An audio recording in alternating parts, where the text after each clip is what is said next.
Pull your customers and find out why they love you and why they can't live without you, and then charge double. Coffee's for closers only. So we've established my proposal is sound in principle. Now we're just haggling over price. Let's see how much we're going for on eBay. I mean, it's the same as Dunkin' Donuts. Costs 15 times the price. Welcome to Impact Pricing, the podcast where we discuss pricing, value, and the fabled relationship between them. I'm Mark Stiving. Today our guest is Susan Lindner. Here are three things you want to know about Susan before we start. She is founder and CEO of Emerging Media, a unique PR firm. She's a mentor in several different innovation accelerators, and she has the coolest title in the world. She calls herself an innovation storyteller. Welcome, Susan. Thank you, Mark. Thank you so much for having me. You can get a really cool title too. How do you do that? Yeah, well, you find the narrowest niche you can. You own that niche with reckless abandon, and then you call yourself the, in front of it, innovation storyteller, the impact pricing expert. Boom, done. Perfect. Well, I actually gave myself the title Chief Pricing Educator because I got tired of people sending me random CEO emails on LinkedIn. Smart. And the right people can find you still. Yeah, exactly. So tell me real quickly, Emerging Media, is that a PR firm or not? So we are an innovation storytelling consultancy. So we work with chief innovation officers, heads of R&D, product managers to help them tell the stories around their innovation that get them the resources, the runway, and the recognition they deserve. Nice. I have a feeling this is going to go amazingly well as a podcast because what I'm hoping we get accomplished today is we help people who are listening to us learn how to communicate value. And I could guess that innovators love talking about their innovations, and we have to find a way to get them to talk about, I'll just say it this way, their innovation in a way that resonates with the marketplace. Right. Or their boss, or the CEO, or fellow engineers who need to build that beautiful thing that they've conceived of, shareholders. There's a whole host of people that need to be wooed and wowed by your story. Nice. So tell us, what is an innovation story? So, let's take a step back. The human brain understands information via story. As much as we'd love to think that we absorb great stories through PowerPoint or Excel spreadsheets or an endless litany of statistics, we are not computers. And anything that you have learned over the course of your lifetime, chances are you've learned it via story, unless you've experienced it directly. And even if that were the case, someone probably described it to you before you ever experienced it. Withholding maybe the first lick of an ice cream cone, or the first time you jumped in a swimming pool that was absolutely freezing, right? Those visceral responses. But typically the human brain responds to story rather than just straight facts. An innovation story has an added layer of complexity in that we need to explain a future that you and I can't yet envision. So an innovation story has to transport us to a place where we are in the future with that innovation. We understand how it works, how it impacts us, but more importantly, how it transforms our lives. And innovation doesn't come to the forefront simply because it makes an incremental change. Our expectation these days around innovation is transformation. We want to know that our lives are made better by this thing that you're bringing into the world. And so paint a picture for me how my life will be dramatically different in the event that I decide to invest in that cool innovation, buy that innovation, give it to someone else, or at a minimum, share the story of that innovation so that it will benefit someone else. Okay, two things come through my mind when I heard you talk about this. If we were to go back 15, 20 years now, there was a company called Salesforce.com that came into play, And they were the first, or at least the first big known SaaS-based company. And I remember seeing articles that talked about how subscription was the future of the world. And I never understood it. Right now we live in that world. And so it's easy to understand. I get it. I survived that. But now let's fast forward, and there's this thing out there called blockchain. Now, not that I care about blockchain, but it's absolutely this innovation. And again, people are saying this is going to take over the world. And I haven't internalized that yet. Yes. Are they missing the story? Is that what's going on? If you can't figure out how your life is transformed as a result of hearing the blockchain story, then yeah, they missed it. The same is true with Bitcoin, right? That we've been hearing about Bitcoin for 10 years. Why aren't we all readily adopting and investing in Bitcoin if we believe it to be what has been promised? And that's because we haven't been able to see the potential transformation in our lives yet. We haven't yet sufficiently painted the picture. And then for some of us who are not, in crossing the chasm terms, we are not innovators or early adopters ourselves. We don't believe it until we see it. So if you're not interacting on a regular basis with blockchain and you're an experiential, right, you're that next mass market adopter person, then you have a higher threshold of accepting risk into the equation. So you may not see the value. You may not address the value until it comes right to your doorstep. I can see that. Now, I'm guessing that different people behave differently based on the product category. So it isn't just that I'm an experiential and I have to experience blockchain before I get it. It's really blockchain isn't my world, so it doesn't matter.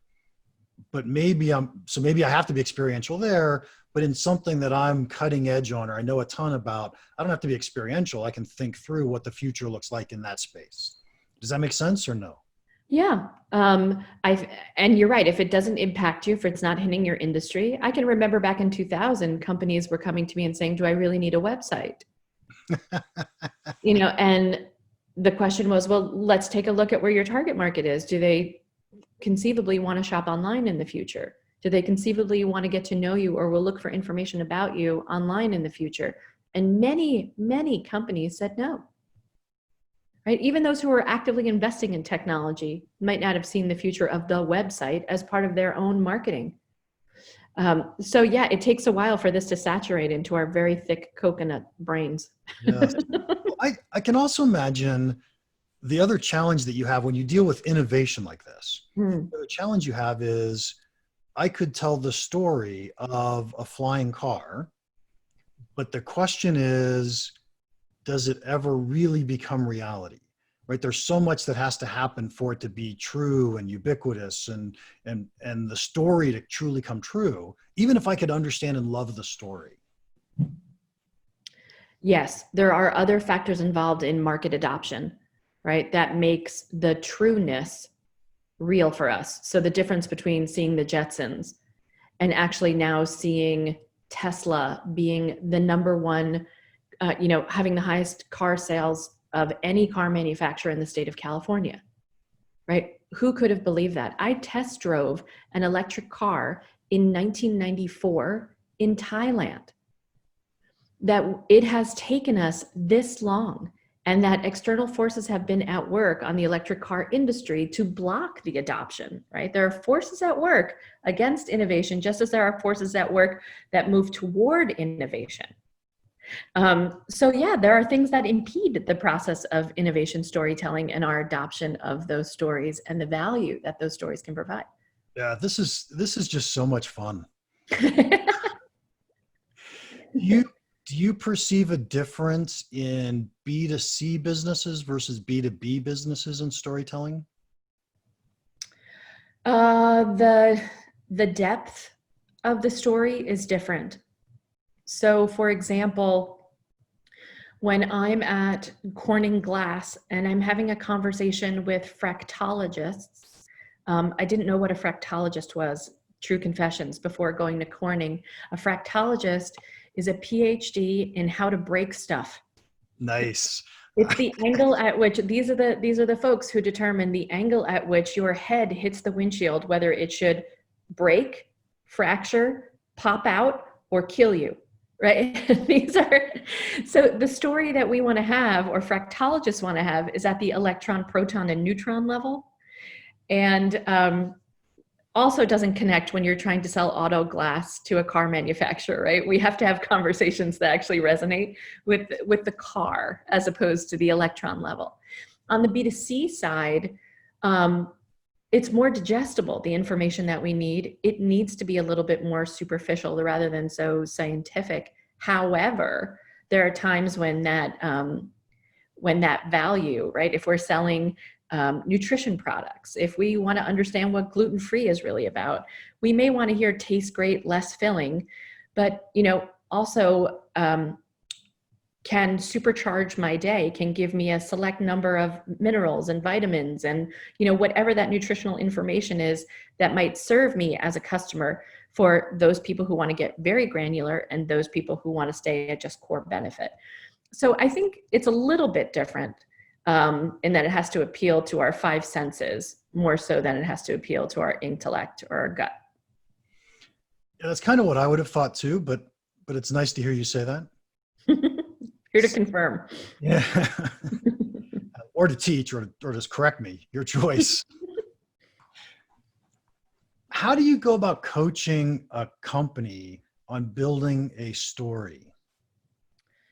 So when it comes to innovation storytelling, I've built a blueprint around how we have to first look at the innovation and how we tell that story.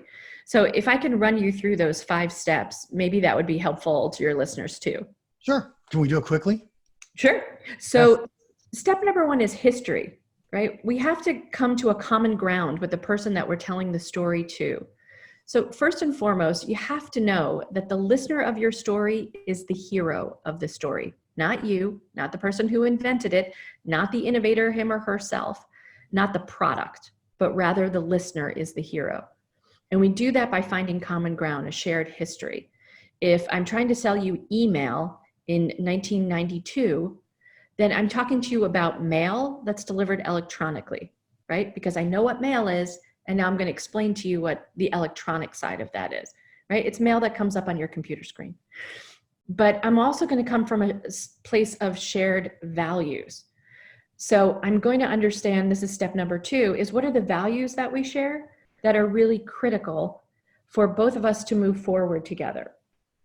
So what are the values that the innovation came from? Speed, accuracy, efficiency, life-changing, whatever those values are, honesty, appreciation, joy, carefreeness, whatever it is, what are the core values that you and I both share is step 2 in getting that person from sharing a history to now sharing a potential future together. The next thing I want to think about is the prophet, the person who actually delivers the message. So if you're the innovator and you've invented this thing, I'd love for you to think about the prophets of old. So Jesus, Buddha, Muhammad. You mean prophet as in Prophet? Yes. Okay. The deliverer of a message. Got it. You have to walk the walk and talk the talk. And there's a very specific way that prophets talk to people. They talk to them in parables. And the reason that we talk to people in parables is that we tell them a story that's archetypal, and we allow them to see themselves in the story, right? That's how all of us adopt religion. We hear wise words and we apply them to our own lives. When we bring in innovation, a product, a service, we have to allow people this story and then allow them to insert themselves in it. When they can do that, now you have a vehicle of people who are ready to share a story if they agree, which is the most important part of storytelling. It doesn't just sit with you, you actually share it with other people. So step number 4 is, who are your early adopters? Let's get real clear about who is hearing the message, who we want to hear the message, and hopefully who will share it. Who are those folks?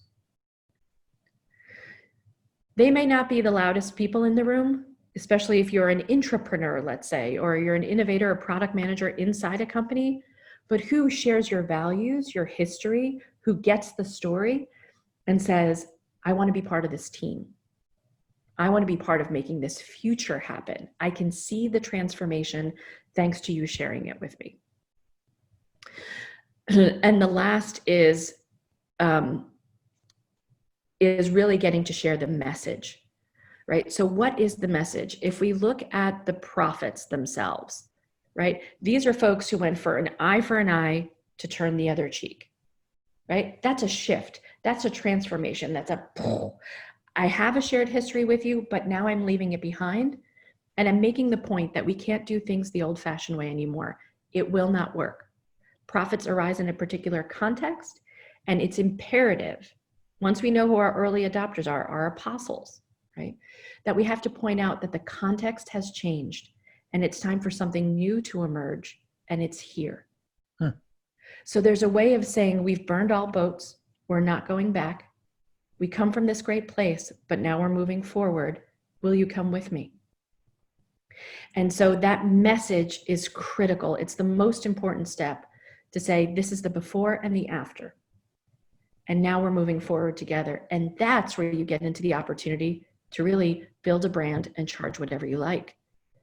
Because we're buying a new future that we couldn't even fathom before. Okay. I have shivers running down my spine. That was just really, really good. So those are the 5 steps to innovation storytelling. And as you went through those, and I think about those 5 steps, if I got rid of the words early adopters and I just called that who, then that applies to everything. I think, right? Because it's really about who's going to be the hero of the story, what's the starting point, who's going to be the prophet, what's the message. So you could look at it that way, but the difference in convincing someone between old tide and new and improved tide is very different from saying combustion engine to Tesla. That's a shift. It's a shift in a perception of who I am in the world, not just the thing I'm using. I want to see myself as an innovator. I want to see myself as ecologically conscious. I want to see myself as the driver of a sports car that makes no noise and allows me to sit in traffic on autopilot and drive itself. I see myself participating in a new future. can I turn this on me for just a second? And, Sure. and feel free to correct me, fix me, etc. One of my audiences tends to be, let's call them pricing professionals for a second. Okay. And pricing professionals, usually really smart technical people. And usually they're right when they have these great ideas, but oftentimes they have a very, very hard time influencing the rest of the company Yes. to move the way they think that the company should be moving. Mm-hmm. And I offer a whole program or set of courses to help pricing professionals become better at their job, right? I'm trying to transform them into leaders, into influencers, people that can make a difference in their companies. Okay. Great. So that's my view of the world. That's my role in the world for that type of person. Mm. So they're going to be the hero. But is that, if you put yourself in their shoes, are they transforming or are they using me as a Using what? product? So am I old tide to new tide, or am I combustion engines to Teslas? It depends what they're pricing, right? If I'm asking you to shift a pricing model, which is, probably one of the top 5 ways to innovate a company is to change the business model, right? Change the pricing model. So they themselves are innovators because they're saying we're not doing things the old way anymore. We're shifting a pricing structure. So that pricing professional is now tasked with saying, let me paint you a picture of what the future looks like if you follow my guidance. Yeah, let me pause you for a second. Yeah. You're absolutely right, but that's not what I'm trying to drive at, if that's okay. Yeah. I'm trying to transform a pricing professional from being able to say, I think we need to transform this company, to being able to transform this company. Got it. From, I think we need to change our price from this price to this price, and not being able to convince anybody to do that, to being able to convince somebody to do that. So I would ask them, who's the audience on the other side of the table that they're trying to convince, and how will that individual's life change personally and professionally if they take on that guidance? If they decide to move forward and say, yes, I agree with you, the pricing model needs to change, how will that human's life change as a result? Yes. And so now I'm going to take the step back to me again, because I want to be the product. In this case, I am the product selling myself to pricing professionals. And so I should be asking pricing professionals, how will your life change when you take champions of value on as a product? Is that? Yep. That's When you take it on as a course, right? What is the expectation that your customer has when they buy your course? How will their life change? And I mean that personally and professionally, and people are always shocked. So I want to know that once they take your course, Mark, will that person be promoted or get a raise within the next 2 years, thanks to the guidance that you can provide? It's not going to take 2 years. Come on. There you go. Even better. In the next 48 hours, will they be promoted or given a raise thanks to your genius coaching? Step one. Wish. Step two, maybe it's something on the personal side. I've been beating my head against a wall, and I finally have peace of mind that I know that I can walk into my CEO's, my CFO's office with confidence. I know that I can actually take a vacation because the following pricing is set in mind. We now have a subscription model where we can set it and forget it. And I don't have to beat my head against a wall wondering whether or not we're going to make our numbers every quarter. Like, what is the real transformation of your customer's life once you have changed their lives with their product? Yep. What happens? And do you know the answer to that, Mark? I would put it back to you. Have you surveyed the people who have taken your course and gotten not just, I learned a lot, my boss really likes the way I think now? Can we dig deeper to find out? I mean, we're looking for come to Jesus moments. We're looking for life-altering moments. We're looking for I'm going to stand outside the Apple store for 3 days kind of excitement about this stuff because our lives are changing. That's the bar we're setting when we bring innovation to a room. So beat me up on this next thing I'm about to say, because I would personally beat me up for this too. But I lived this life. I lived this transformation. And so to me, it is so meaningful and personal. And so it's just like, I don't want to go talk to other people. I just want to give it to them. But I know I got to go listen to other people. I got to go hear the stories. Well, and it can start with your story, right? So a founder story is the beginning of the profit story, right? I want to believe that what you have done has transformed you first. So tell us your story, Mark, let me tell you where I was. I was exactly in your shoes. And here's what my day-to-day existence was, right? Shared history. And the way that I felt, my values at the time were, I just wanted to make as much money as possible for my company. I just wanted to know that I could have a predictable recurring revenue. I just wanted to know that people understood the value of the product and service above and beyond so I could create margins that were 3x, 10x over my competition. That's all I wanted. What I got was something very different. I realized, right, my messaging, I had to burn all boats. And I couldn't do things the old-fashioned way anymore, which were X. I now needed to do things the new way, which are Y. And I suffered for it. I suffered before, and I suffered through the transformation. It was hard, right? You don't get to heaven unless you're on the cross, right? You don't become the Buddha until you starve yourself first before you find the middle way. You don't become Muhammad until you wander in the desert. That's how it works. Right? Ask Luke Skywalker. There were some hard, lean years in there. So that hero's journey that Joseph Campbell takes us on when he talks about, how we get to that endpoint, how we get to the revelation, how we get to transformation, we want to know the pain incurred, because human beings connect at pain, not at winning. That is the biggest mistake. We can revel in celebration together, but humans connect at drama and pain. So where is that part of your story, Mark? Nice. That's a great point.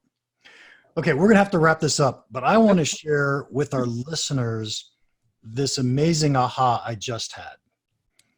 I have been studying stories for quite a while and trying to write my own stories for my own customers. And I just had an expert give me amazing advice and ahas on how my story should be different and how I should think about this differently. And when I teach, I so often think, well, I'm teaching you everything you need to know. Why don't you just go do this? And you so often just need somebody to hold your hand and say, let's talk through this and let's figure this out. It was an amazing experience for me. And I don't know why I just kept thinking that. So Susan, that was incredible. Thank you. Well, it is my joy and my passion to ensure that no innovation dies because the innovator can't tell the story of how brilliant it is. That is my passion in life. So I'm glad it was helpful to you. Nice. Now, this has nothing to do with anything we've talked about, but I always end my podcast with this question, so I have to ask you. Okay. What's one piece of pricing advice you would give our listeners that you think could have a big impact on their business? Charge double.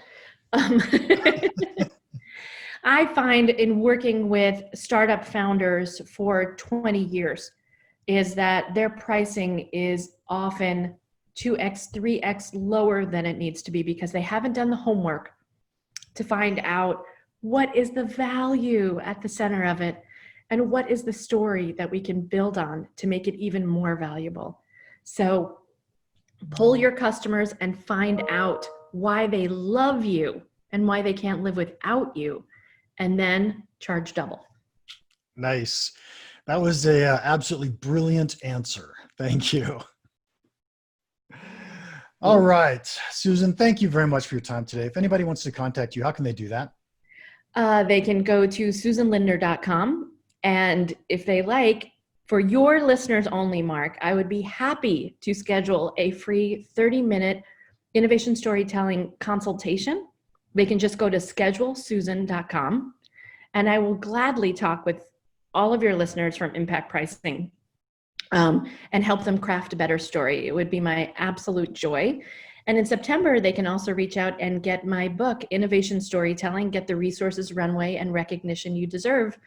That'll be coming out this fall. Awesome. Thank you. Episode 77 is all done. Every week I plead and beg for you to leave us a review. Would you please do that this week? And in exchange for that, we're going to give you free access to our value-based business course. This is an incredible course that teaches you what value actually means, how it applies to your company as you're creating, communicating, and capturing more value. This is a fundamental course that everybody should take. So please leave a review. All you have to do is take a screenshot of the review, email it to me, and then we're going to give you access to that course. We charge $500, worth way more than that, and it's absolutely free for the few minutes it takes for you to give us a review. So please do that. And as we wrap this up, if you have any questions or comments about the podcast or about pricing in general, feel free to email me, mark@impactpricing.com. Now, go make an impact.